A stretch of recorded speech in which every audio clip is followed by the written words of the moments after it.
Sejam muito bem-vindos ao Bora Falar de Futuro, podcast que chama profissionais em suas áreas de referência para darem suas perspectivas de futuro.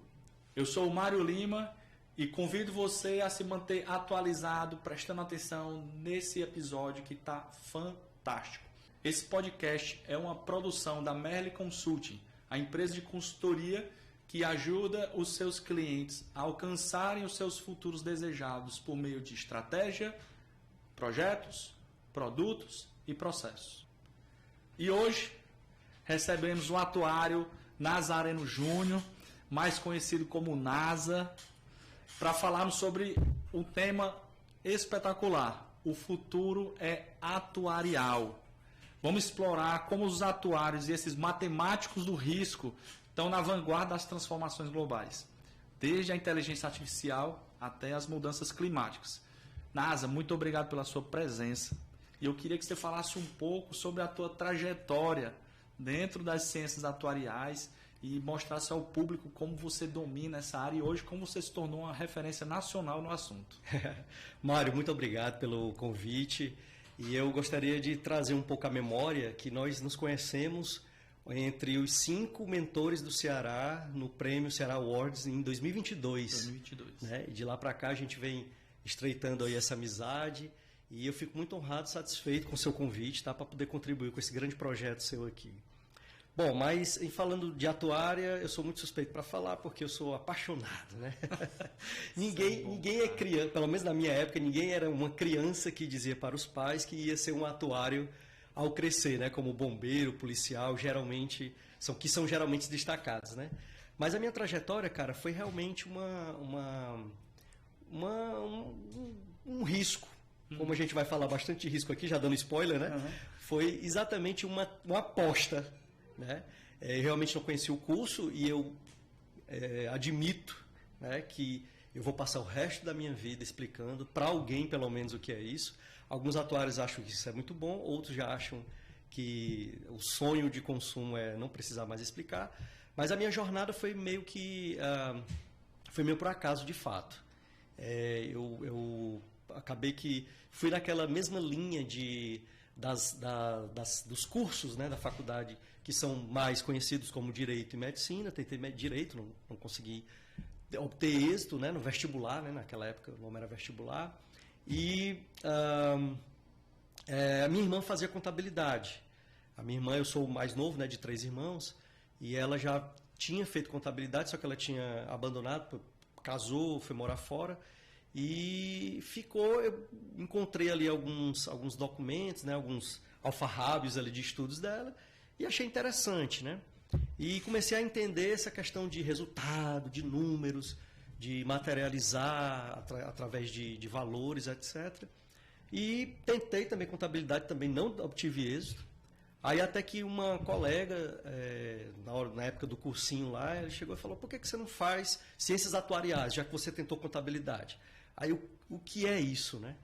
Aí, na ocasião, ela deu uma rápida explicação, como na maioria das vezes as pessoas faziam naquela época e ainda hoje.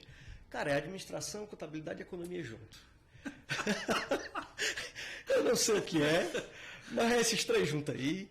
E eu acho que dá legal. A concorrência é baixa, é 5 para 1 naquela época.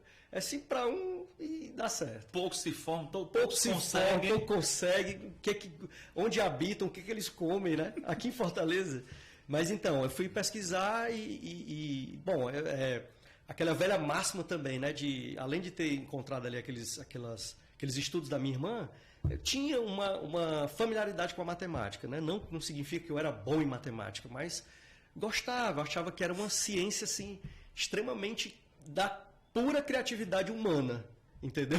Apesar de a gente sempre carimbar que ela é uma ciência exata, né? Mas para mim é pura criatividade do ser humano. Mas enfim, eu me matriculei. Quando eu vi a grade curricular, rapaz, o que é que eu vi fazer aqui? Mas, cara, eu me apaixonei de primeira, porque, cara, é um curso que tem cálculo 1, cálculo 2, tem regressão, muita estatística, entendeu? E é exatamente para isso. Por quê? Porque o atuário ele tem uma função primordial de prever o futuro, já que a gente está falando de futuro aqui, né, nesse belíssimo podcast. Então, o atuário ele materializa o risco, a incerteza. Os atuários são muitas vezes chamados de poetas da incerteza em valor. Então, cara, eu não sei o que é que vai dar, mas eu estou querendo tomar a seguinte decisão. Pronto, para cada decisão temos consequências. Consequências podem ser positivas, consequências podem ser negativas. No meio termo ali, o atuário também calcula. Essa tomada de decisão você vai ter aqui esses caminhos, que muitas vezes são chamados de caminhos aleatórios ou não aleatórios. E a partir daí você consegue dimensionar e materializar esse risco, que é a grande matéria-prima do atuário, em valor. Excelente, cara. O que é interessante que você fala sobre a capacidade de criatividade matemática, né? Que realmente acham que a matemática ela está cravada na pedra ali. E o ponto que você falou aí da modelagem de futuros possíveis, e a capacidade de criação desses modelos, eu acho que é o grande lance aí do atuário como ser criativo, né? Juntar essa parte exata com essa parte de criatividade, porque não é fácil fazer modelagem, né? Não é fácil. E é magia pura. E digo mais, a maioria dos... Aqui em Fortaleza, né? O curso ele nasceu em 1992, eu fui da 5ª turma, ou seja, eu entrei em 97, concluí em 2002. E ele foi o primeiro do Nordeste, na Universidade Federal do Ceará. Aqui continua sendo somente na UFC. De lá para cá, nós tivemos vários outros cursos, né? Salvo melhor juízo, 18 cursos Brasil afora, mas muito concentrado no Sudeste e Sul, que foi onde é o berço da atuária no Brasil. Quem fundou o curso foi o nosso saudoso e querido amigo, professor Emílio Recamonde, amigo também. E ele fundou exatamente vendo essa necessidade que o Nordeste, o Ceará e mais partes do Brasil precisavam enxergar essas modelagens, entendeu?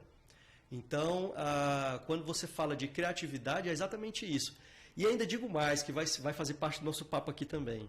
A maioria desses cursos, né, da qual eu falei, eles estão inseridos dentro de um departamento de ciências sociais aplicadas, que é onde a gente faz um link novamente com essa criatividade de exatas humanas. Cara, para mim é tudo junto e misturado. E nós como atuários, a gente tem que exercitar isso cada vez mais. E explicar, né?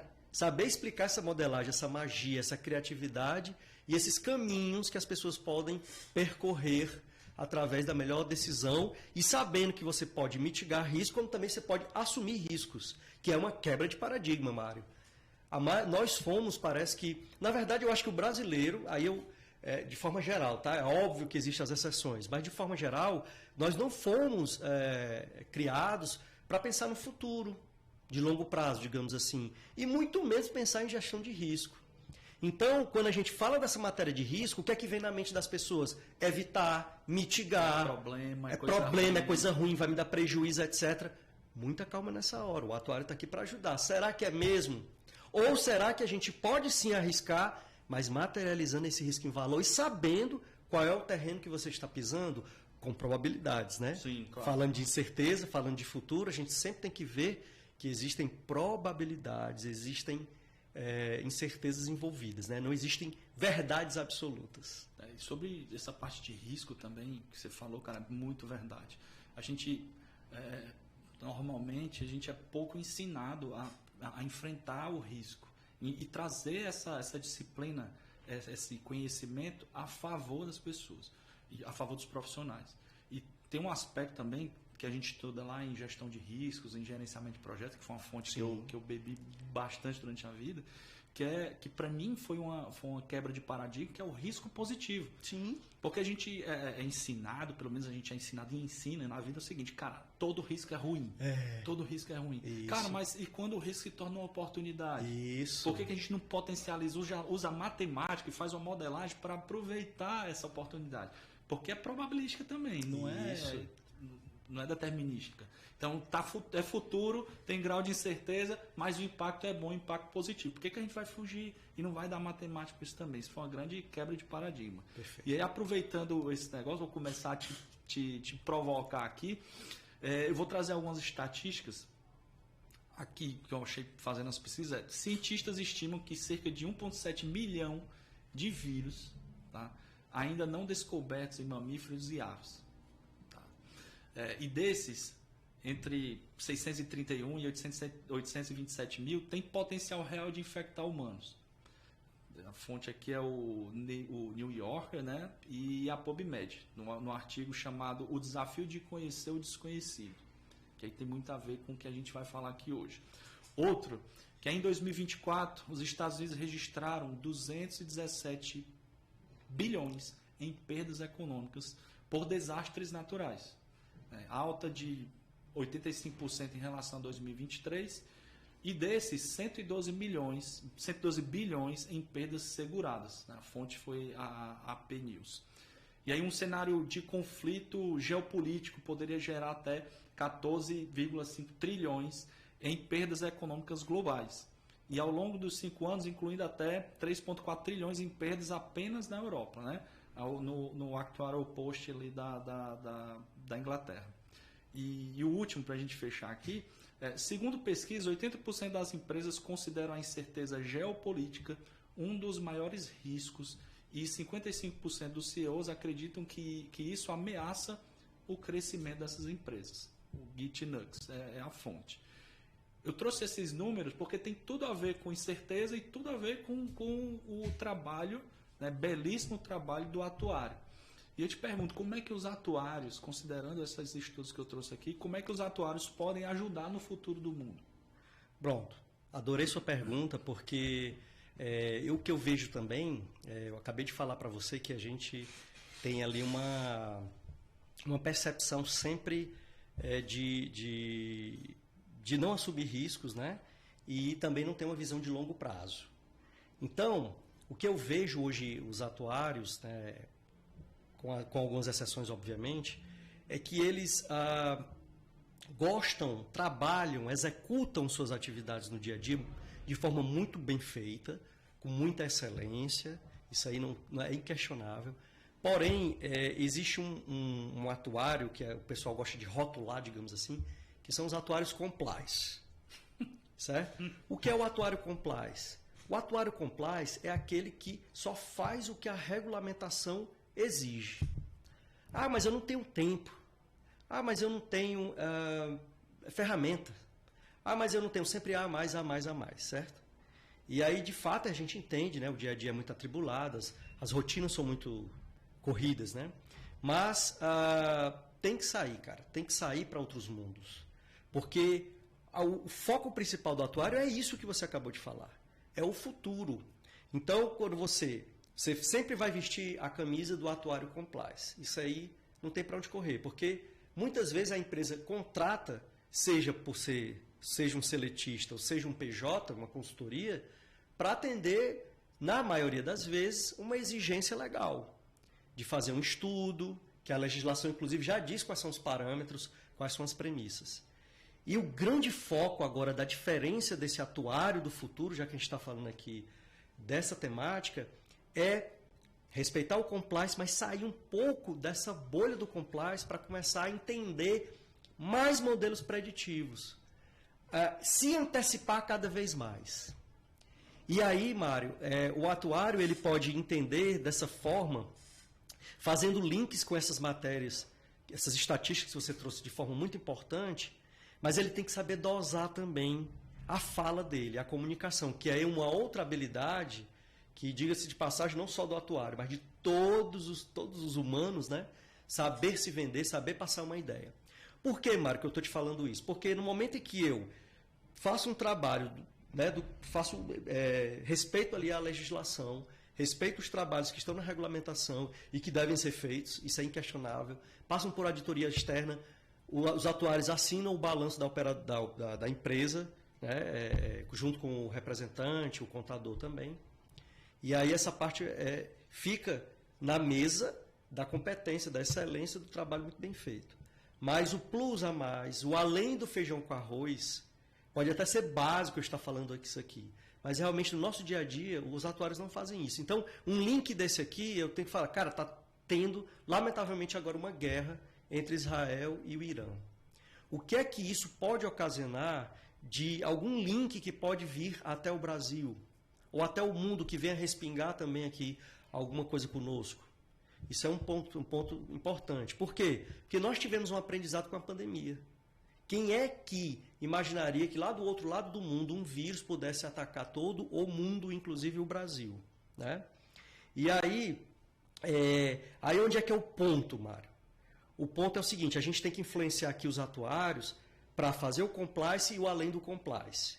Mas na hora de fazer o além do compliance, ele vai ter um desafio imenso, que é as organizações, elas pensam no curto prazo. Por mais que você vá fazer um planejamento estratégico, você faz no máximo ali de 4 anos, 5 anos no máximo. O orçamento, geralmente os orçamentos das organizações é 1 ano, 2 anos. Plurianual nunca mais vi. É muito difícil. Então, para você não virar um mensageiro do apocalipse, que muitas vezes, apesar de poetas da incerteza, os atuários também são chamados de mensageiros do apocalipse, ele vai ter que saber dosar exatamente isso. Porque senão ele pode ser taxado de, você está trazendo um risco aqui que não vai chegar na gente.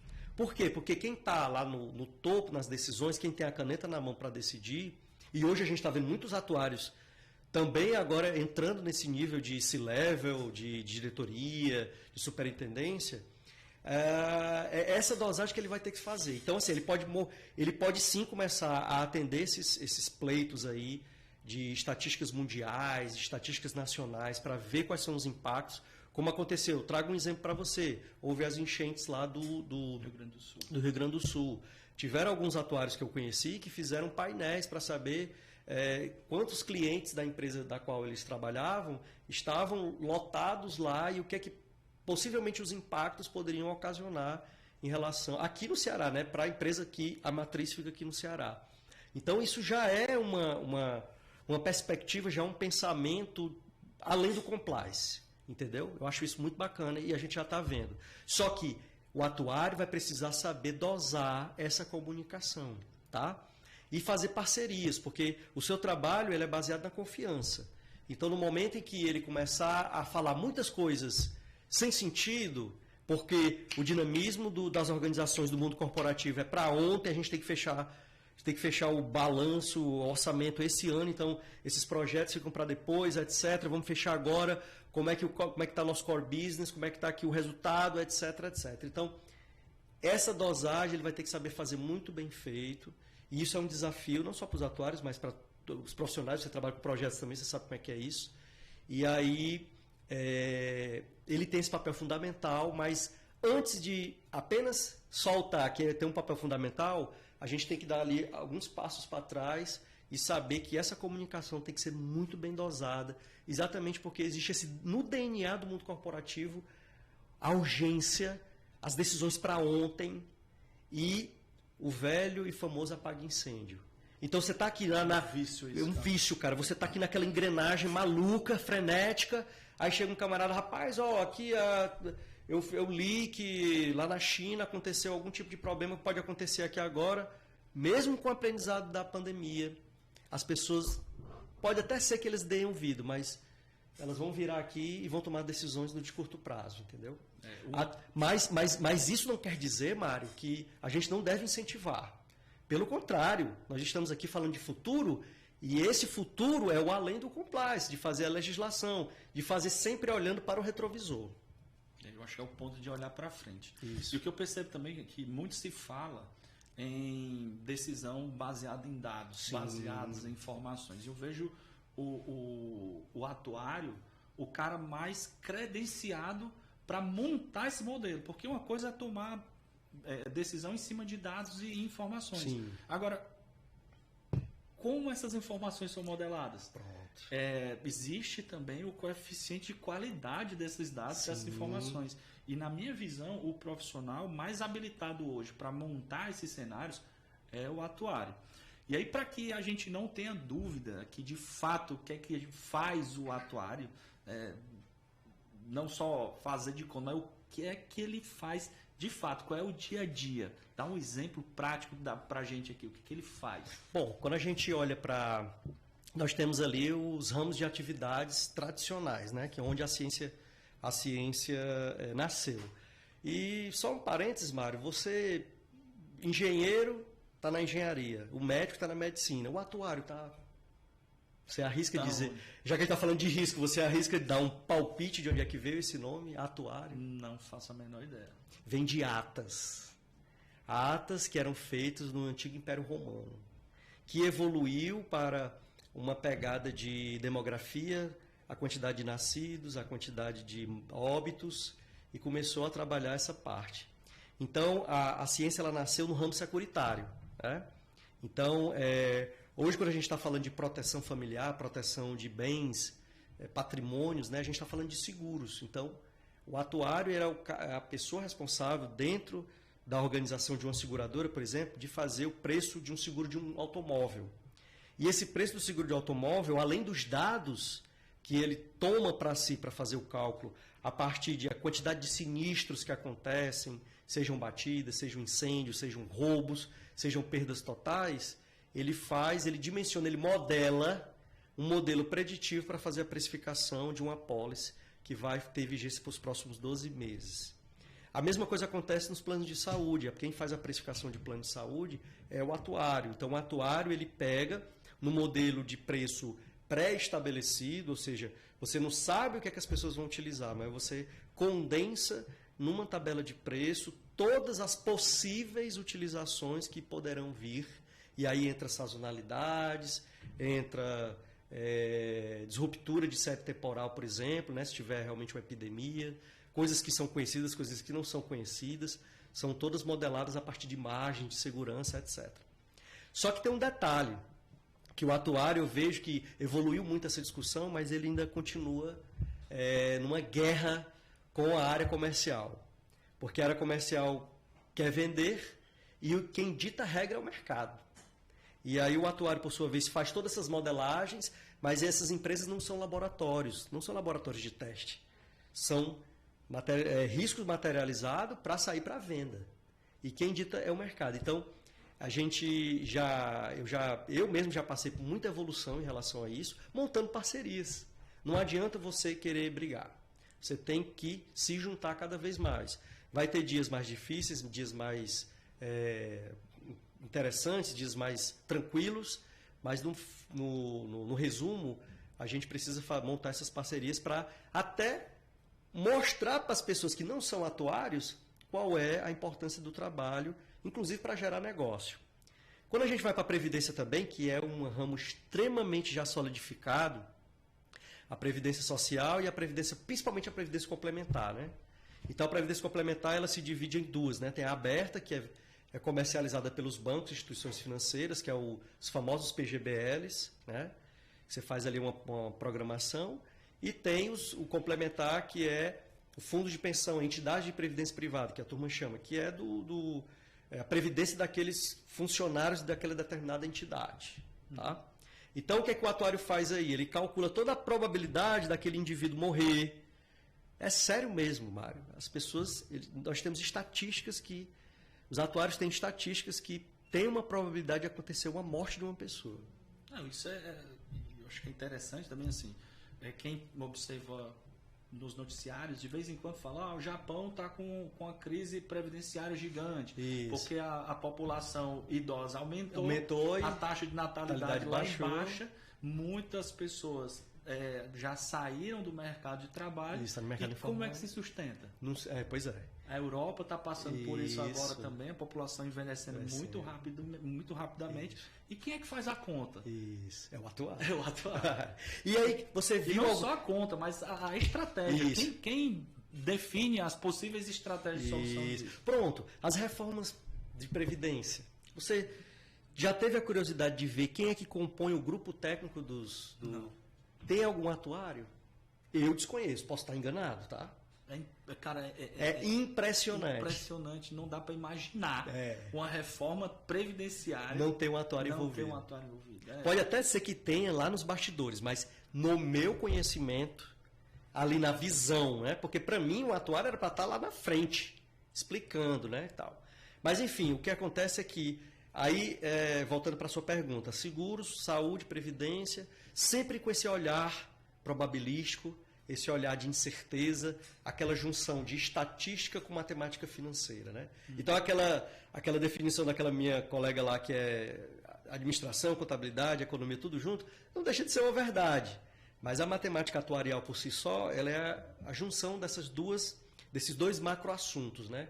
Da matemática financeira com a estatística. Então a estatística, cara, ela é onipresente, é uma ciência sensacional que agora está muito em voga, né? Por causa da ciência de dados, merecidamente. Mas o atuário, ele já é um cientista de dados há muito tempo. Muito tempo. Só que sempre focado majoritariamente nesses negócios. Mas eu escutei uma frase um dia desse que diz o seguinte: onde é que o atuário trabalha? Onde ele quiser. O atuário trabalha onde ele quiser. Tudo tem risco, não é verdade, Mário? Sim, tudo. Todo tipo de negócio, seja de pequeno porte, médio porte ou grande porte, tem risco. Então, essa frase eu guardei para mim e estou aqui expandindo aqui dentro desse podcast. Então, respondendo a sua pergunta, basicamente são esses 3 tradicionais, mas existe muito mais mercado para ser explorado.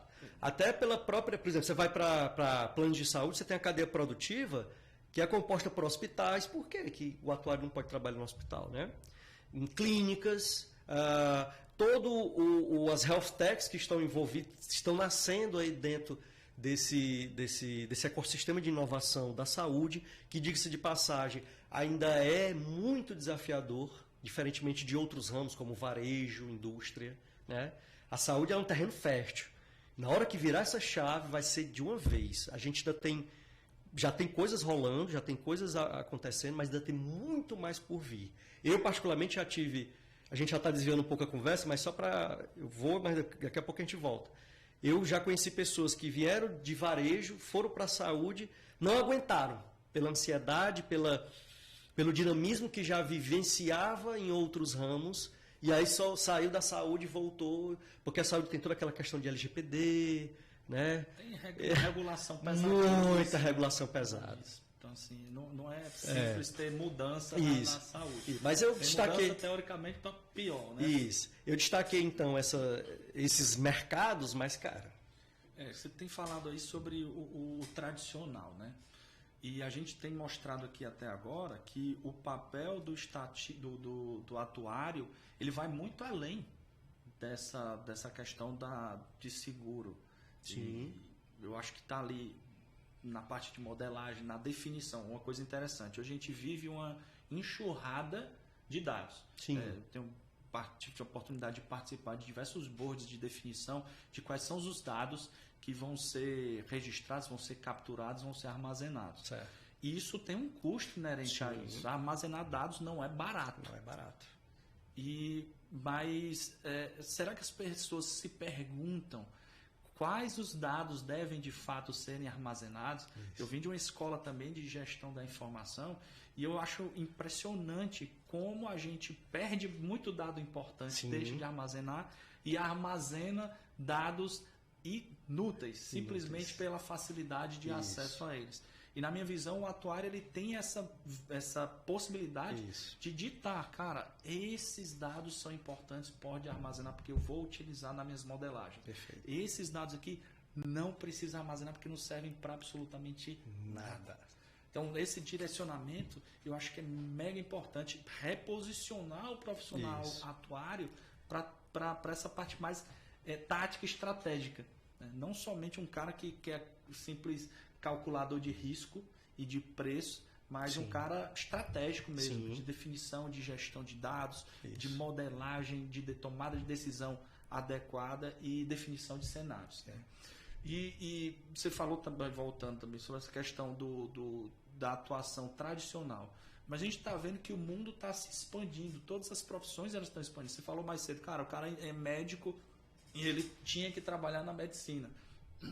E eu vejo poucos profissionais seguindo as carreiras às quais eles se formaram. E eu acredito que um atuário também não deve ser muito diferente disso.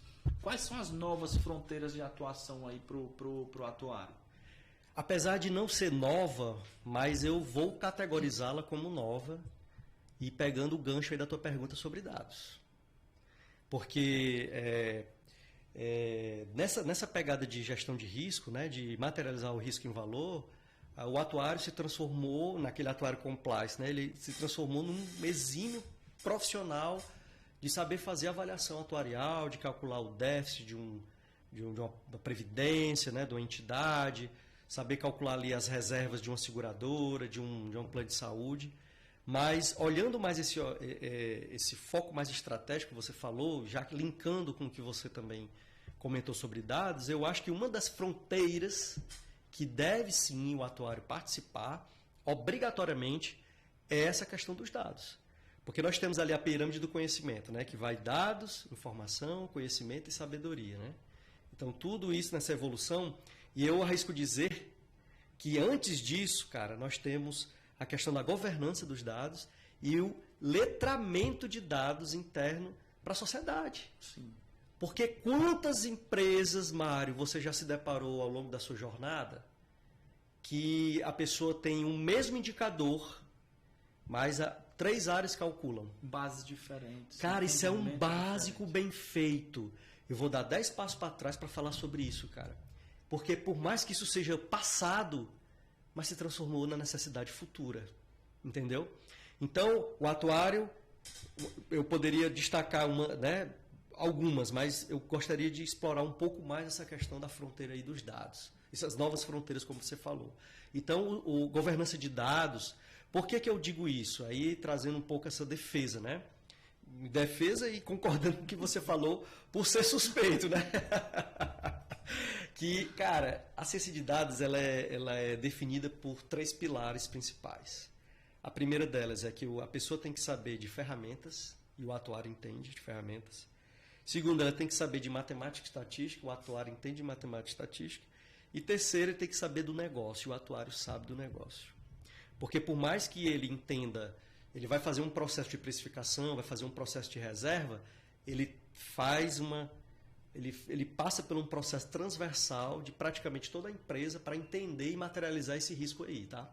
Então ele credencia, aproveitando aqui o seu termo, gostei, ele fica credenciado a entender de ponta a ponta o que é que acontece no business ali daquela empresa. Então, no momento em que acontece isso, ele pode sim participar do letramento. Eu participo de projetos de letramento, de governança de dados, de LGPD também, faço parte da comissão de LGPD também. Então, assim, por quê? Porque a gente pode contribuir de fato. Então, esses dados aqui são interessantes, esses aqui não. E outra, eu tenho uma marca chamada Valor Futuro Atuarial, que nós temos um mapa mental, né? Nesse mapa mental, nós temos lá, são 8 pilares, um deles é percepção dos resultados. Então, hoje a gente está muito assim, cara, vamos fazer painel. A gente, 2023, 2024, ainda 2025, tudo é painel. Às vezes um diretor cobra um gerente ou um superintendente, cadê aquele estudante? Estou esperando a área tal fazer o meu painel. Mas ele, de frente daquele painel, o que ele vai tomar de decisão? Será que, dentro dessa percepção de resultados, eu coloco dashboards interativos? Que dentro do próprio dashboard, ali dentro daquele painel, tenha uma historinha linkada, de você conseguir visualizar, não estou falando só de paleta de cores, ou de ambientes assim mais leves, né? Mas eu estou vendo toda uma história aqui, o primeiro quadro aqui, o segundo, esse gráfico está conectado com esse, então eu consigo ver isso aqui, tal. Então, isso é muito importante. Porque racionalizar e formalizar é a segunda parte mais importante. Exatamente. Né? Porque não adianta ter painel ali que mostra um monte de não gráfico adianta. Que ninguém consegue raciocinar nada daquilo ali. Vou colocar meu nome em jogo aqui, Mário. Se a gente fizesse perguntas para os grandes grupos aqui do Ceará, a gente sabe, né, que aqui concentram diversos grandes grupos brasileiros, inclusive. Chegasse lá, meu amigo, quantos painéis você tem aqui nesta empresa?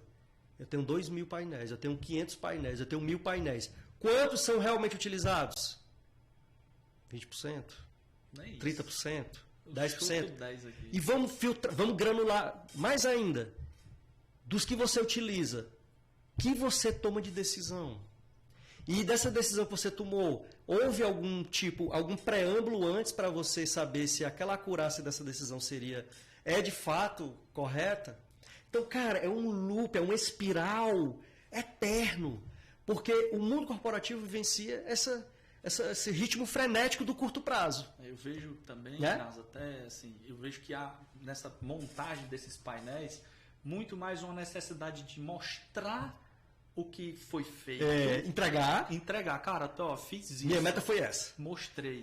Do que, de fato, entender um painel desse como uma ferramenta de apoio à decisão. Isso. Então, eu acredito que a pergunta inicial deveria ser o seguinte, cara, como eu crio um painel que me ajude a tomar a decisão tal? Em vez de, através dos painéis que a turma está mostrando do que está fazendo, eu ter que racionalizar um conjunto de ideias e painéis para eu tomar minha decisão. Está entendendo a diferença? Estou entendendo. Primeiro, o que vem primeiro? Eu acredito que o painel serve como apoio à decisão. Isso. Depois mostrar o que faz. Isso. Então, mostrar o que faz, ele vai se mostrar no dia a dia. Se der problema, meu amigo, a luz vermelha vai apitar, vai mostrar, com certeza. E aí, nesse pilar, nesses 3 pilares, o que eu vejo também o atuário. Bom, então, respondendo a sua pergunta, né? Eu acho que apesar de a gente achar que isso é uma coisa meio do passado, mas não é, Mário. A gente ainda está vivenciando ainda o letramento de dados. Nem todo mundo sabe, as pessoas não sabem o que é que tem. Então, o papel fundamental do atuário nisso. Por quê? Porque entende de ferramentas, entende de matemática e entende do negócio principalmente.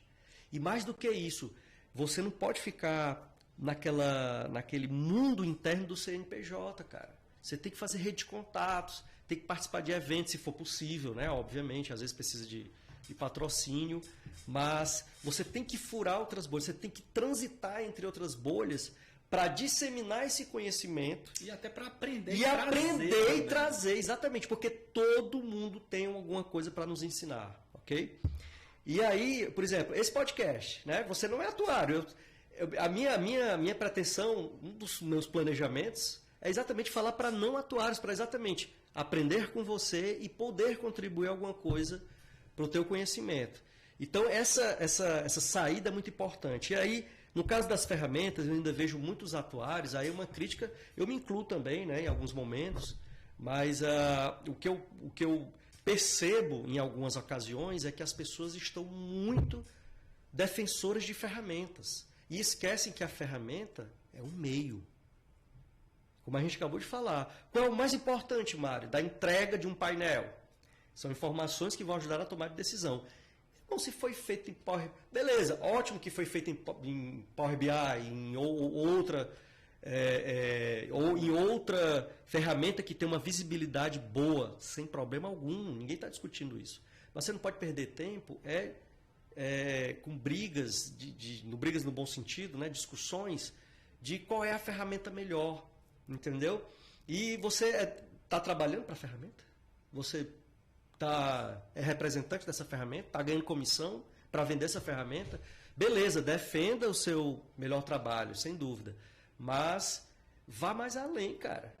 O básico aqui é o que é que eu vou entregar. E o próximo momento de toda essa área aqui de gestão de dados, né, informação, conhecimento, é a predição.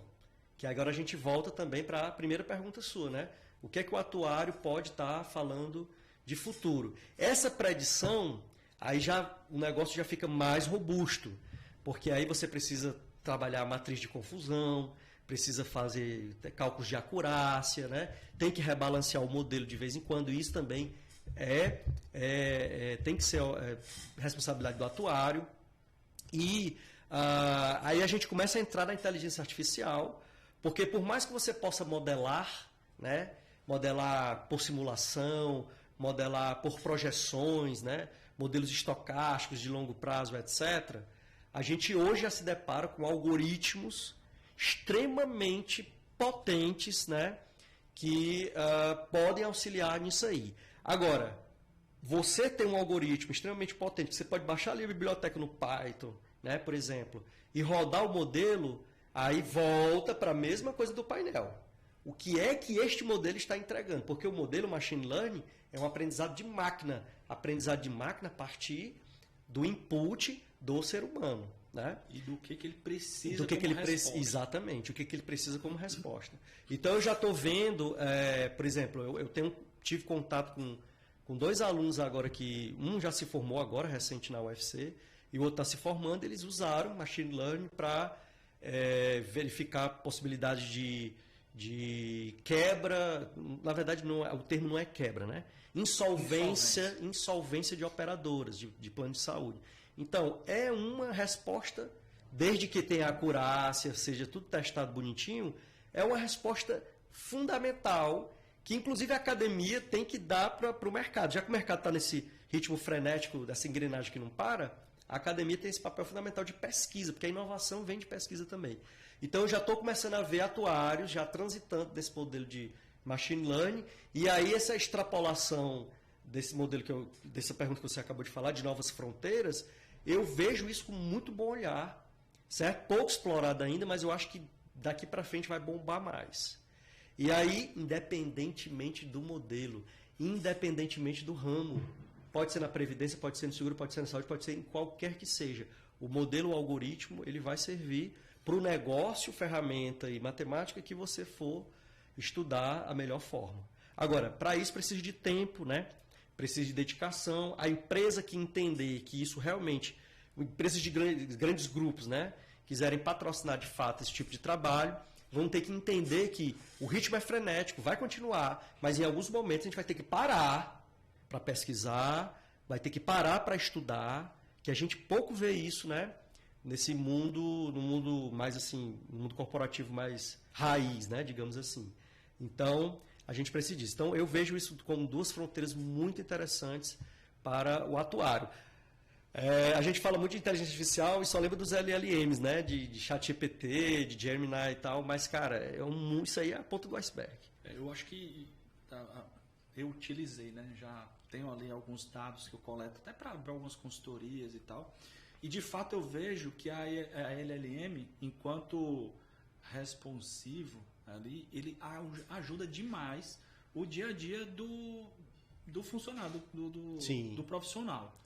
Agora, ainda não está no nível nem longe, né? O que a gente tem falado em todos os podcasts, todos os capítulos anteriores aqui, é sobre como a gente enxerga a IA. Se a IA vai vir, de certa forma, vai vir na posição de substituição da força de trabalho ou de complementar. Sim. E no meu caso, eu vi que ela me ajudou. Sim. Só que eu também percebi que isso depende muito de um trabalho de modelagem bem feita, que é aí onde o atuário brilha. Perfeito. Qual é a tua visão sobre a utilização de LLMs e dessa onda de inteligência artificial no mundo do trabalho? Cara, a inteligência artificial, neste momento, ela está muito na questão da produtividade, né? Uhum. Então, novamente, né, eu escutei uma frase que eu estou tomando para si e vou replicar aqui. Você não será substituído pela inteligência artificial, mas poderá ser substituído por um ser humano que sabe usar a inteligência artificial. Então, a inteligência artificial vai ser um complemento de fato, como foi para você. É como se fosse um segundo cérebro. Isso. Mas jamais você pode esquecer de humanizar. Não é nem o segundo cérebro, é o executor de ordem. Isso. O segundo cérebro é pesado. É forte. O executor de ordem. Tudo bem. Mas, mas você precisa humanizar. Sim. Você não pode terceirizar a tua responsabilidade como ser humano e como mente criativa, delegando para ela, para os agentes, né, que agora cada vez mais as LLMs estão chegando com agentes, né, mais fortes que fazem, inclusive, vários trabalhos ao mesmo tempo, como humanos, né? E isso na parte de agentes, na parte de vídeo ao VO3, né, também que basicamente você pensa, cadê os atores, cadê o câmera, cadê, né, todo esse podcast aqui, né? Enfim. Mas, cara, eu vejo uma utilização muito forte nessa questão de produtividade. Agora, o que eu costumo muito falar lá para o nosso time, né, e para mim mesmo, né, para minha esposa, família, etc., é exatamente, a gente não pode perder o tempo de humanizar as coisas, de colocar aquela pitada da tua criatividade que o ser humano tem, né? E aí, cara, o que é que acontece? Eu vejo que potencializa demais essa parte da produtividade. Em outras frentes, eu não consigo ainda enxergar o que é que eles vão estar ajudando, mas o mais importante é você nessa relação homem-máquina, né, você saber se posicionar. E aí, quando a gente está falando de relação homem-máquina, outra frente que eu me lembrei aqui agora é a relação humano-humano. O que eu vislumbro para o futuro, já que a gente está falando, né, dessa temática, é que lá daqui a, sei lá, 10 anos ou até menos, a coisa já vai estar tão linkada a IA com o ser humano. Agora é óbvio, né, Mário? A gente está aqui falando de forma geral, que a gente sabe que existem camadas da sociedade que, né, sequer tem celular, né? Então, enfim.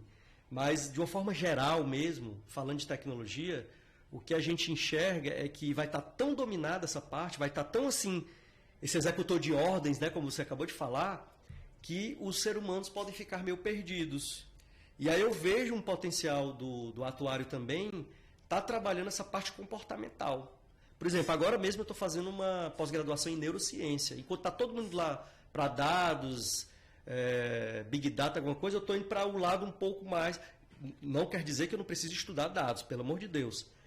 É porque você já domina essa ciência. Não, que é isso, mas eu já estou indo mais para o lado da humanização, cara. Sim. Olha, escreve o que eu vou te falar, Mário. Não é verdade absoluta, mas é uma tendência forte que eu acredito.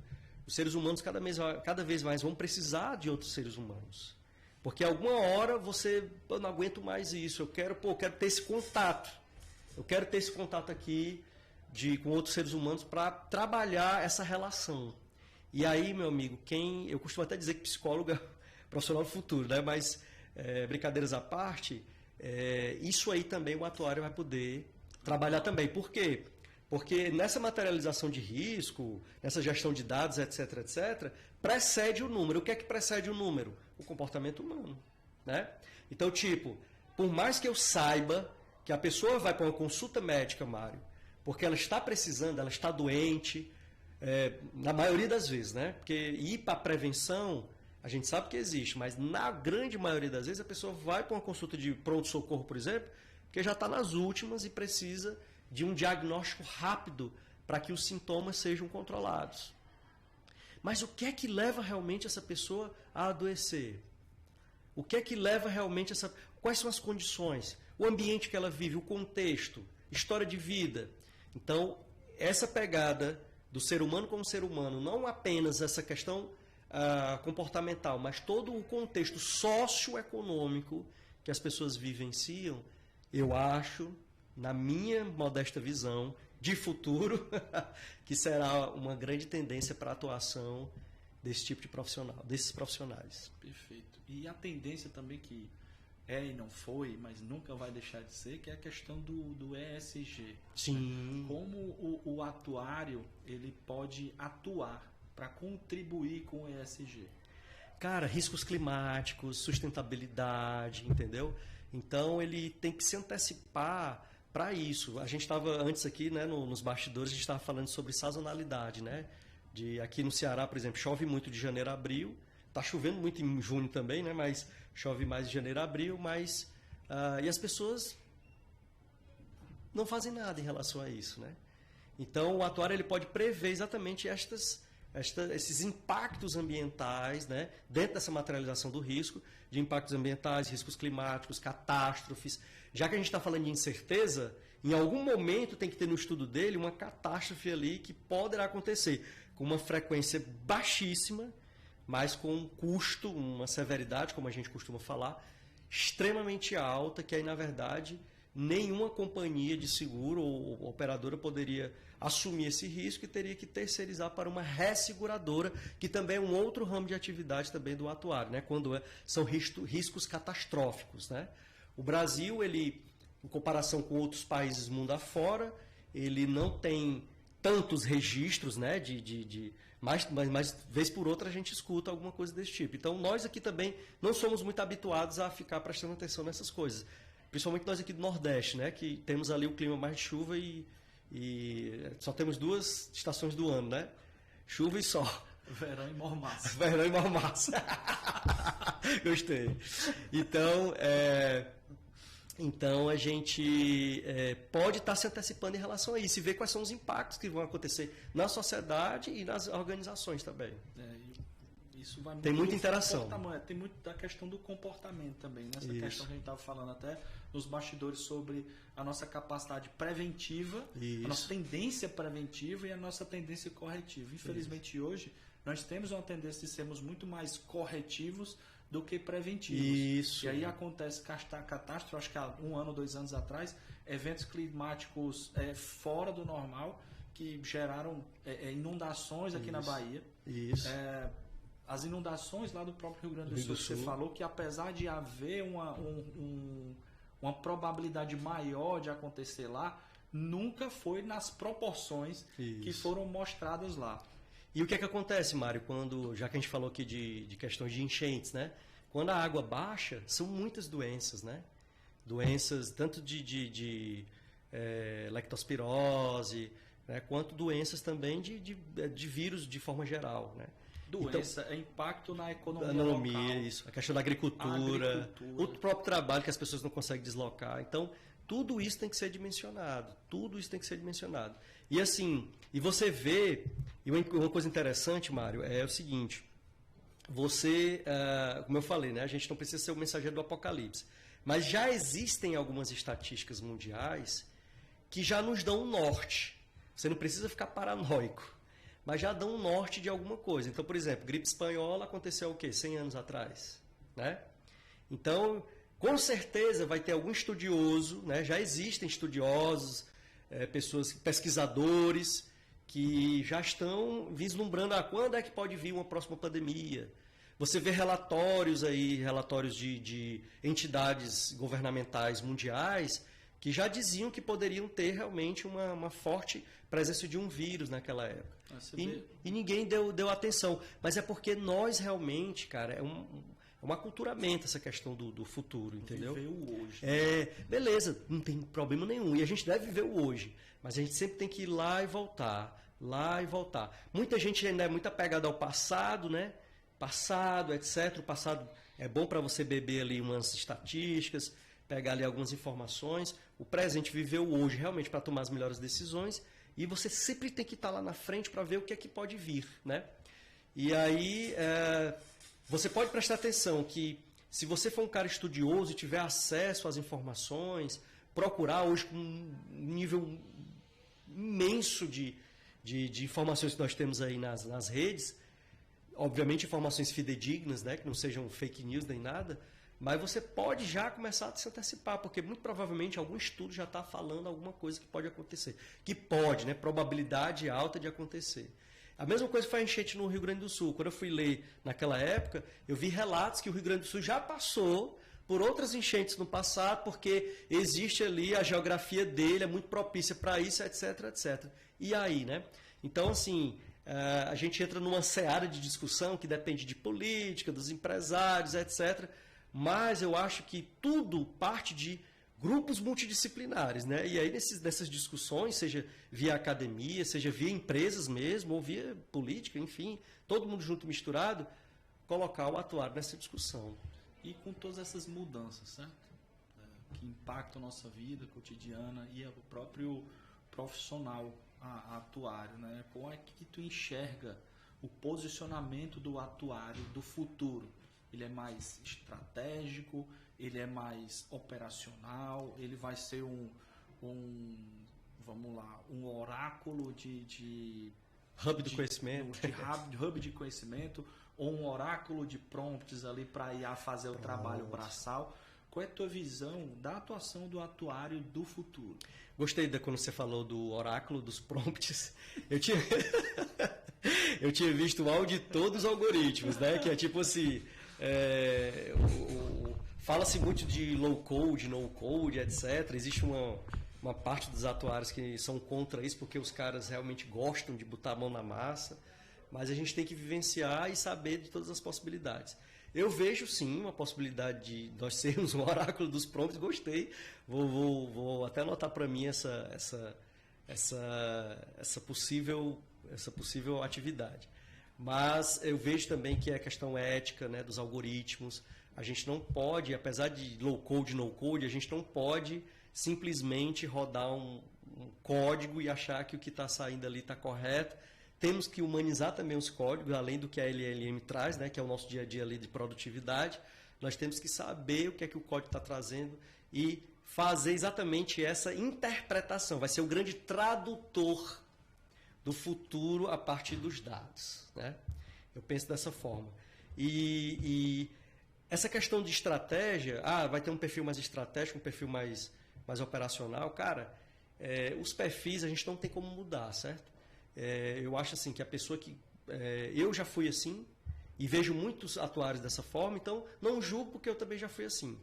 Mas eu só consegui crescer, né, quando eu percebi que se eu continuasse dessa forma, eu não seria conhecido, não conseguiria passar o que eu queria tanto passar. Que é ficar ali com um fonezinho de ouvido na frente do computador e pronto, final. E prompt final. Prompt final. Excelente. Né? Então, eu acho assim que dá para você chegar para uma pessoa dessa, pessoa que é tímida, né? Uma pessoa que, sei lá, introspectiva mesmo. Não tem nada de errado, ninguém está aqui julgando. Mas ela vai precisar se unir, fazer uma sociedade, fazer alguma coisa com alguém que seja extrovertido, que não seja tão introspectivo. Por quê? Porque a junção dessas duas pessoas é que vai dar o bom para exatamente trabalhar esses comportamentos, esses anúncios, né, de interpretação de informações para o futuro, seja na relação homem-máquina, ou seja na relação humano-humano, né? Então eu vejo que, mas independentemente disso, eu vejo hoje os atuários muito estratégicos. Eu vejo, como eu te falei, né? Hoje você já tem atuários, vários consultores, vários conselheiros, inclusive, né? Conselheiros, pessoas que estão na posição de diretoria, posição de CEO, e com a caneta na mão mesmo para tomar as melhores decisões. Mas como é que essas pessoas cresceram? Como é que essas pessoas chegaram até nesse nível? Como é que as pessoas conseguiram, e eu vou mais além da questão hierárquica, a pessoa empreender também. Como eles conseguiram fazer isso? Foi exatamente entendendo que em algum momento eu precisaria muito mais estar falando para o público, para uma comunicação mais leve, menos técnica, para que as pessoas entendessem, qualquer público entendesse, e deixar ali, junto com a parceria, as pessoas que realmente têm esse perfil de ficar ali no código, nos trabalhos. Entendeu? Então, assim, Mário, eu comecei tem 10 anos que eu estou nessas atividades de rede social, né? O LinkedIn, eu publiquei mais de 100 artigos, né? O segundo que eu publiquei chama-se Sociedade dos Atuários Mortos, fazendo alusão o grande clássico, né, de Hollywood, Sociedade dos Poetas Mortos. Ou seja, tem uma parte lá do filme, né, que ele mostra lá os grandes poetas ali que fizeram nome, estavam todos mortos, estava ali nada mais do que uma fotografia e todo o legado que eles deixaram ali na escola, né? Então é a mesma coisa, a provocação que eu falava naquela época, 2015, 2016, era exatamente essa, que eu não tenho aqui a pretensão de mudar perfil, mas se continuarmos, a grande maioria, por detrás de um computador, de uma tela de um computador, de uma tela de um celular, de um tablet, a coisa não ia vingar. Porque nós temos muita capacidade. Você falou, uma das suas falas foi, é o cara mais credenciado para trabalhar com dados, etc. Porque você tem convivência com atuários. Nós nos conhecemos, nós trocamos ideias. Mas você poderia ser um cara que nunca tinha ouvido falar em atuário e ia continuar sem saber o que era o atuário. Porque não está muito nos holofotes, né? Então a gente está tentando, esse trabalho que a gente faz há muito tempo, é tentando dar essa disseminação, para dizer que a gente pode contribuir também, entendeu? Não é uma pretensão de ser o melhor, pelo contrário, sozinho ninguém faz nada, mas com essa prerrogativa de que, cara, vamos nos unir aqui, vamos discutir, porque a gente precisa modelar, a gente precisa prever o futuro, a gente precisa discutir risco climático, a gente precisa discutir o futuro da previdência, a gente precisa discutir o futuro da saúde, a questão preditiva, prevenção, etc, etc, etc. Eu acho que um grande desafio, na verdade, que você vem contribuindo bastante para a sociedade aí, com os teus artigos e tal, é justamente mostrar para a sociedade o que é o atuário, o que ele faz, em que ele pode ajudar o dia a dia. Eu fico imaginando no dia em que a habilidade, né, o conhecimento de um atuário, ele puder ser democratizado. E além dessas instituições que são regidas por regulamento, perfeito, e isso cair na mão no bom sentido, é dos pequenos empresários. Por exemplo, o cara entender naquela parte de letramento de dados, o cara entender como ele estruturar melhor os negócios dele, como ele estruturar melhor os seus dados e a partir daí quais as melhores decisões ele pode tomar em cima desses dados. Eu fico pensando, no dia que isso for possível, a gente vai ter um outro patamar de economia, um outro patamar de negócio aqui no Brasil e no mundo. E aí falando um pouco sobre o profissional, né? A gente falou do profissional, o futuro e tal, e aí falando de incerteza, né? A sociedade, o mundo, as estatísticas, cara, tudo tá mudando demais. Não é mais VUCA, não é mais VANI, não é mais BANI, não é mais nada. O que é? Ninguém sabe. Ninguém sabe. Nesse cenário de extrema, insana incerteza, né? Quais são os maiores desafios do profissional atuário? Eu acho que a gente já passou por alguns, né? Eu acho que o desafio é exatamente se mostrar mais e estar muito antenado a novas oportunidades, né? As habilidades comportamentais principalmente, como comunicação, trabalho em equipe, saber explicar uma matéria extremamente técnica para leigos, né? Assim, para leigos no sentido de pessoas que não estão familiarizadas com aquele assunto. Esse dinamismo, quando a gente olha para a era digital, beleza, eu vejo que os atuários estão acompanhando muito bem. Mas o mundo em constante transformação, aí eu volto para aquela nossa discussão da relação humano-humano e humano-máquina, né? Então, eu vejo que ainda existem muitos gaps, existe muito distanciamento desse contexto de se posicionar de forma antecipada para vários públicos, né? Para a gente tentar dimensionar esses riscos Brasil e mundo afora. É basicamente isso que eu entendo, assim. Mas, e dentro mesmo dos ramos tradicionais, você tem todo um envoltório, né? Seja de cadeia produtiva ou de ecossistemas de inovação que podem também ser antenados, mas atentos e executados. Mas nesse mundo de constante transformação, você ainda vê pessoas que são resistentes à inteligência artificial, pessoas que que assim enfim, cara, tem todo tipo de gente, tem todo tipo, tá? Os que estão mais à frente já estão enxergando possibilidades de contribuir nessas discussões, como a gente falou aqui agora, né? Eu não vejo muito segredo não, sabe, Mário? Eu vejo que fazer o básico do que a ciência de fato é a própria razão de existir dela. E aí, em contrapartida, assim, complementar o assunto de quais são os desafios, quais são as oportunidades, né?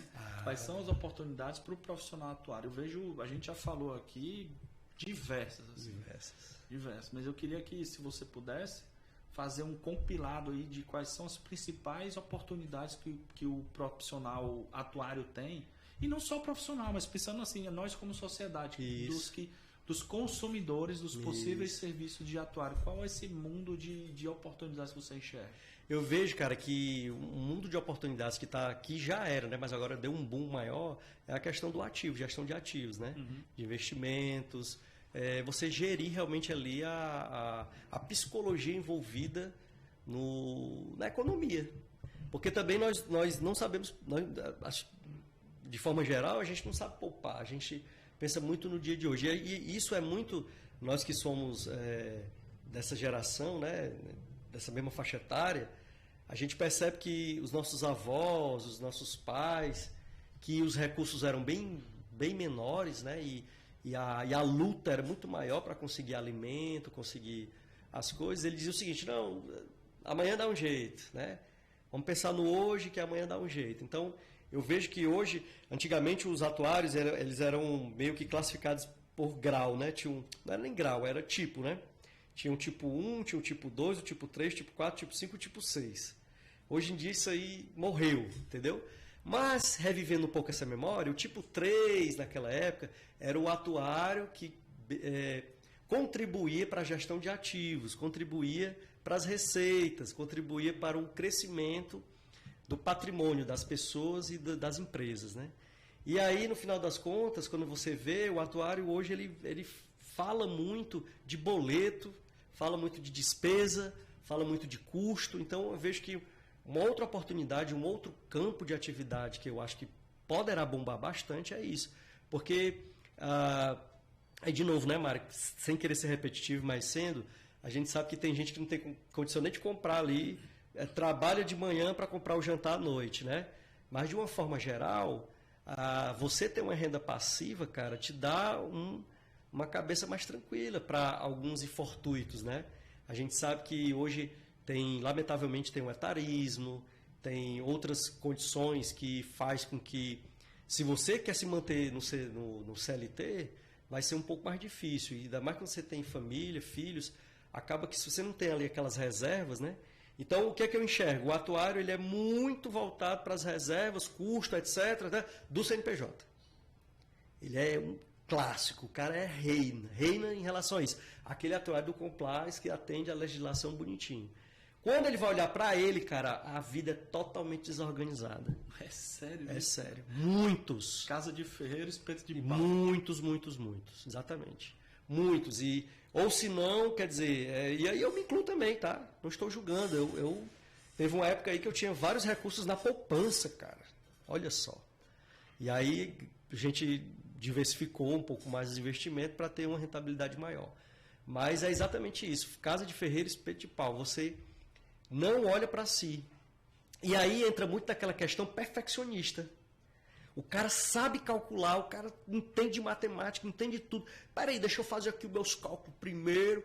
Aí vai, o tempo passa e o cara não bota na execução o planejamento ou a ideia. Eu vejo ainda muitos atuários dessa forma.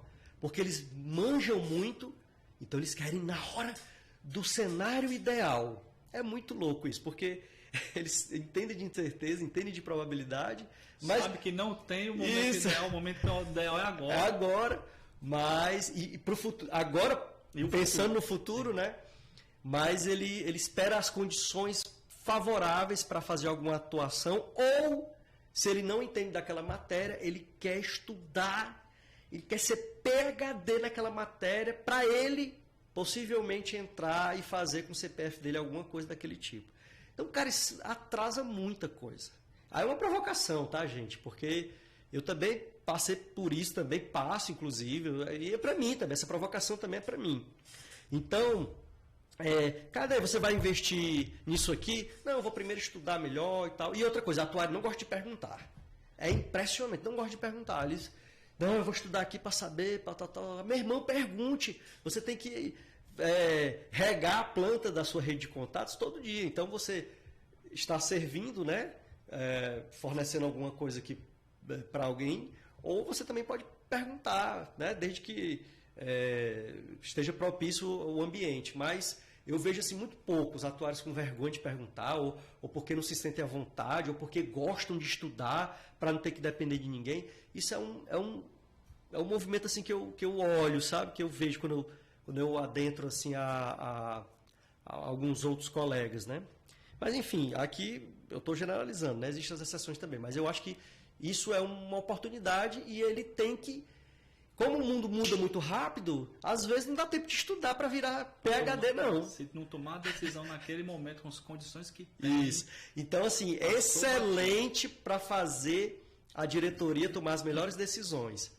Mas não está tão excelente assim para tomar suas próprias decisões. Com as suas reservas, com seus seguranças, com a segurança da sua família, com o seu futuro propriamente dito. Entendi. Eu vejo e aí falando sobre o próprio atuário, né? E o impacto social que a carreira tem. Porque, diferente de algumas outras profissões que normalmente são 1 para 1, o médico, ele, naquele atendimento dele, ele resolve a vida de uma pessoa. Claro que ele resolve a vida de várias pessoas ao longo do tempo. Mas o atuário, ele tem condições de impactar positivamente a vida de milhares de pessoas coletivo, ao longo do tempo. Isso. Então, seja na parte de saúde, apoio, né, a Estado, que a gente ainda tem essa dependência de Estado muito grande, apoio a Estados a investir melhor os seus recursos. Na questão da questão previdenciária, que pesa muito, que quando a gente pesa muito os recursos na Previdência, obviamente a gente diminui o poder de investimento do Estado e aí vira uma bola de neve, aumenta o endividamento do Estado e aí a sociedade meio que para. Qual a tua visão sobre isso, da contribuição social? Tem um outro ponto que você falou muito interessante, que é o próprio letramento atuarial da população, que é aprender a entender que eles precisam tomar conta das suas finanças, dos seus recursos. Na tua visão, qual é o impacto social mais significativo do atuário? Esse que você acabou de falar, que a gente falou agora da questão finanças, etc. Eu acho que é um bom peso do impacto social. E cada momento que ele está lá, né, fazendo os seus trabalhos nas suas organizações, ele impacta também o coletivo, porque é o pensamento sempre coletivo, né, não individual. Ou seja, eu estou trabalhando com populações, com massas de pessoas, né, massas de beneficiários, de segurados, de participantes, né, digamos assim. Então, cada decisão, cada cálculo que venha a fazer com que aquilo reverbere para um bem maior é um impacto social. Por exemplo, eu trabalhar a solvência de uma operadora de plano de saúde, eu estou tendo um impacto social. Porque se por acaso as decisões forem mal tomadas pela direção, vai levar aquela operadora à insolvência. E ainda digo mais, não somente aqueles beneficiários que são os clientes vão ficar desassistidos, e aí o órgão regulador vai tomar a decisão que for, mas principalmente você tem empregos diretos e indiretos que estão correlacionados com aquela entidade de CNPJ. Então, acaba que ele ajuda direto e indiretamente nesses contextos. Mas eu vou além, Mário. Eu vejo também que o atuário, nessa pegada mais comportamental, ele pode trabalhar com submassas também, com massas, vamos entender, massas de pessoas, grupo de pessoas, digamos, né, que é um jargão bem conhecido por nós. Mas grupos de pessoas, mas também pode chegar até no indivíduo, né? Porque hoje, por exemplo, essas matemáticas atuariais que a gente calcula, ela é muito regida pelo mutualismo, ou seja, são pessoas que mutuamente, sem nem saber, se ajudam, né? Então, por exemplo, quando sai da nossa folha a contribuição para o INSS, aquilo ali não vai para uma conta que vai rentabilizar, não. É para pagar diretamente o benefício de um aposentado, né? Então tem uma visão ali. Na expectativa de que quando chegar a nossa vez, vai ter alguém fazendo isso. Desafiador pra caramba. E a mesma coisa no segurado, no seguro de carro. Vai ter gente batendo menos, vai ter gente batendo mais. No jogo ali dos carros, a gente vai ter um preço da média ali, obviamente com suas devidas margens, né? E no plano de saúde é a mesma coisa. Então você tem ali o mutualismo de pessoas que utilizam menos, pessoas que utilizam mais, né? O preço ele é em faixa etária porque entende-se que quanto mais se aproxima da fase idosa, você tem necessidade de mais recursos, né, para ser atendido, né, fazer tratamentos, etc. Mas, em algum momento, alguém pode chegar e dizer, cara, mas por quê? Por que eu tenho que contribuir para o INSS porque é arbitrário, né?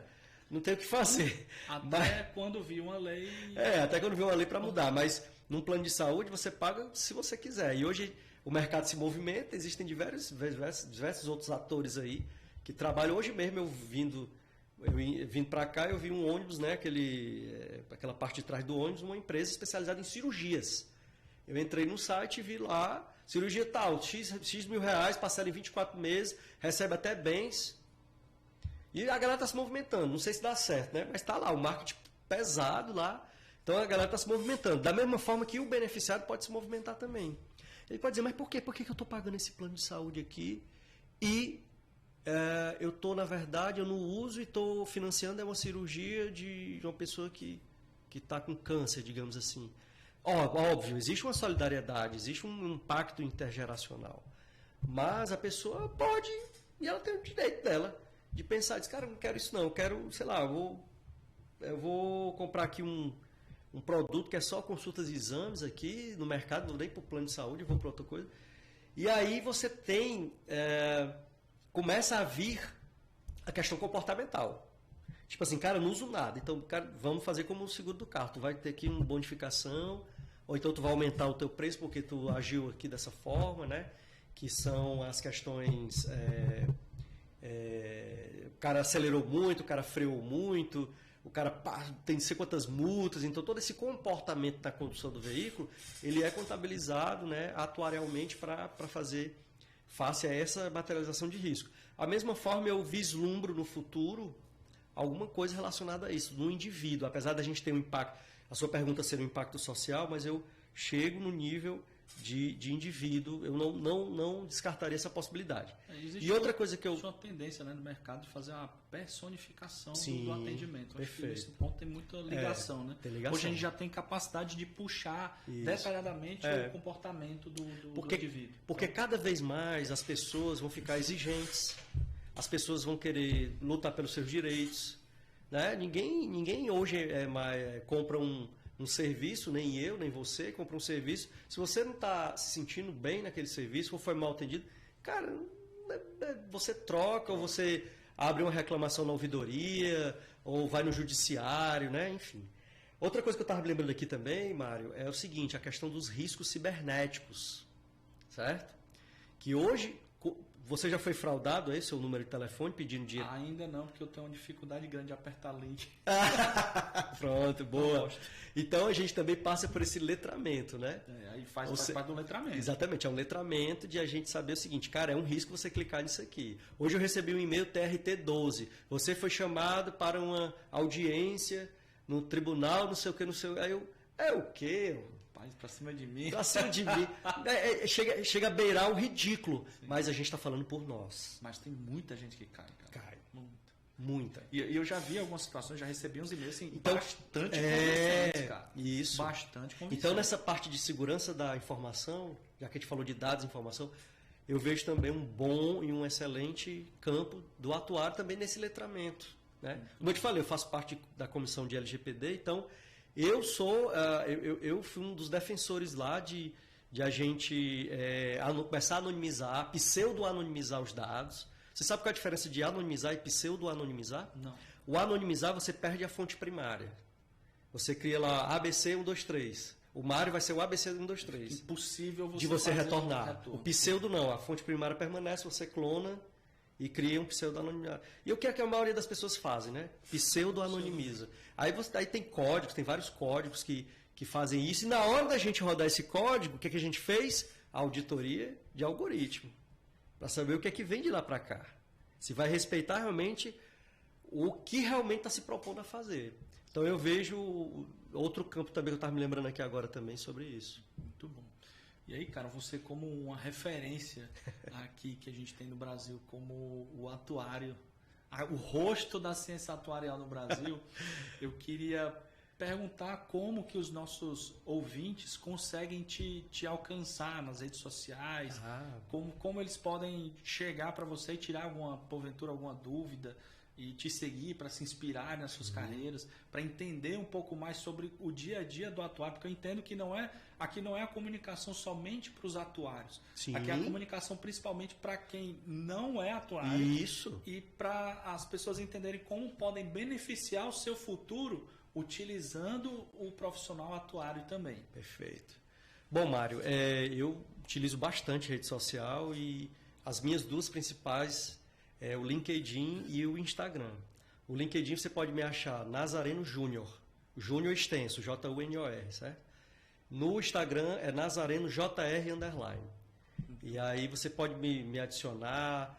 Toda vida também que eu faço lives, palestras, também eu jogo lá minhas redes sociais. Todo mundo fica à disposição. Existem também alguns grupos de WhatsApp, né? Mas aí é um pouco mais restrito ali a campos de estudo, né? De saúde, etc. Mas a rede social já dá boa vazão. Eu procuro responder a todo mundo. Às vezes a gente recebe vários directs, né? Não consegue responder ali na hora. Mas eu sempre tenho um cuidado de responder. E o interessante, Mário, que eu recebo às vezes muitas perguntas. E aí você tem que vestir a camisa da humildade, né? Porque você não sabe de tudo. Não, pelo contrário. nem de longe. Pelo contrário. Eu quero vestir a camisa do eterno aprendiz. E aí... hoje é cafona você querer saber de tudo, né? Porque ninguém sabe de tudo. Então vem umas perguntas às vezes para mim que de temas que eu já estudo há muito tempo, né? Há décadas, E aí eu olho para aquela pergunta, rapaz, nunca pensei nisso. Então, assim, agrega muito essas perguntas, entendeu? Então, assim, quem quiser interagir comigo e achar, não, vou fazer essa pergunta aqui não, que é muito boba. Não existe pergunta boba, tá? Pode fazer, fique à vontade. No momento que for disponível para eu responder, eu vou estar respondendo com a maior atenção possível, porque essa troca aqui é o que a riqueza da relação humano-humano que a gente vai cada vez mais vai ter que ficar próximo, né? E você tem alguma dica para as pessoas que nos seguem, que acompanharam esse episódio até aqui, de como se aprofundar mais no tema das ciências atuariais, seja na parte profissional, seja como interagir com esse profissional? Perfeito. Qual a dica que você dá? Perfeito. Eu indicaria a visita do site Instituto Brasileiro de Atuária, né? Inclusive nesse exercício de 2025 eu estou como conselheiro fiscal, uma eleição, né? É um trabalho também voluntário. Então está sendo bem legal porque eu estou agora vendo o Instituto como outro olhar, né? Digamos, um olhar um pouco mais mergulhado, né? Nos dados deles lá. Então o site é www.atuarios.org.br. Lá você vai ter uma infinidade de materiais relacionados à ciência atuarial e, obviamente, como eu acabei de falar, nós temos aí o LinkedIn, né? Temos diversos artigos lá Nazareno Júnior, né? Tem diversos artigos falando sobre a atuária na saúde, futuro. Eu tenho até um artigo, Mário, que eu escrevi há bastante tempo, chamado O Atuário do Futuro, né? Que aí veio o mapa mental do valor futuro atuarial, que são esses 8 pilares, lá também consta essas informações. Então, a gente passa por toda a historinha, fala do presente e, principalmente, o que é que a gente vislumbra que vem por aí, né? Então, a minha dica seria esse material de pesquisa. O site do Instituto ele é bem rico em material, estudo, as universidades, né? Muita gente, às vezes, pergunta para mim, tem curso EAD de atuária? Eu desconheço, né? Eu desconheço. São 18 capitais, né? Aqui no Ceará é na UFC apenas. A maioria são tudo universidades federais, né? Universidades públicas, né? Independente se é federal ou estadual. Aqui é na UFC e basicamente é isso, Mário. Muito bom. Cara, eu queria te agradecer pelo teu tempo, pela disponibilidade, esse coração grande que você tem aqui de compartilhar todo o teu conhecimento, toda a tua vivência de uma forma muito simples, muito didática, para contribuir com as pessoas, com o futuro das pessoas, que esse é o grande objetivo que a gente tem aqui. Acho que tem muita gente fazendo muito bem o presente. E aí, como a gente falou no meio desse episódio de hoje, no meio das gravações, tem poucas pessoas preparadas para olhar para o futuro e construí-lo, né? Porque o que a gente aprendeu aqui é que o futuro ele não é determinístico de forma alguma. Ele é probabilidade, ele é risco, ele é incerteza. Na verdade, o futuro é uma piscina, um oceano de incertezas. O futuro é atuarial. O futuro, que eu ia deixar para o final. Você acabou com a surpresa. Mas, enfim, o futuro ele é um mar de incertezas. E quando a gente trabalha em incerteza, como a gente aprendeu hoje aqui, tem a incerteza que nos ajuda ou que atrapalha, que a gente tem que evitar, e tem a incerteza que nos ajuda. Então eu acredito que a gente pode contribuir com um aumento do protagonismo no alcançar desse futuro. E como a gente já aprendeu aqui com o Nazareno, o futuro é atuarial. Se esse episódio contribuiu com você, você entendeu que pode ajudar alguma pessoa com que tudo que foi ouvido aqui, então compartilhe, salve com alguém e contribua para que esse conteúdo possa alcançar mais pessoas. Muitíssimo obrigado, NASA. Muitíssimo obrigado a você e até o próximo episódio. Muito obrigado, Mário.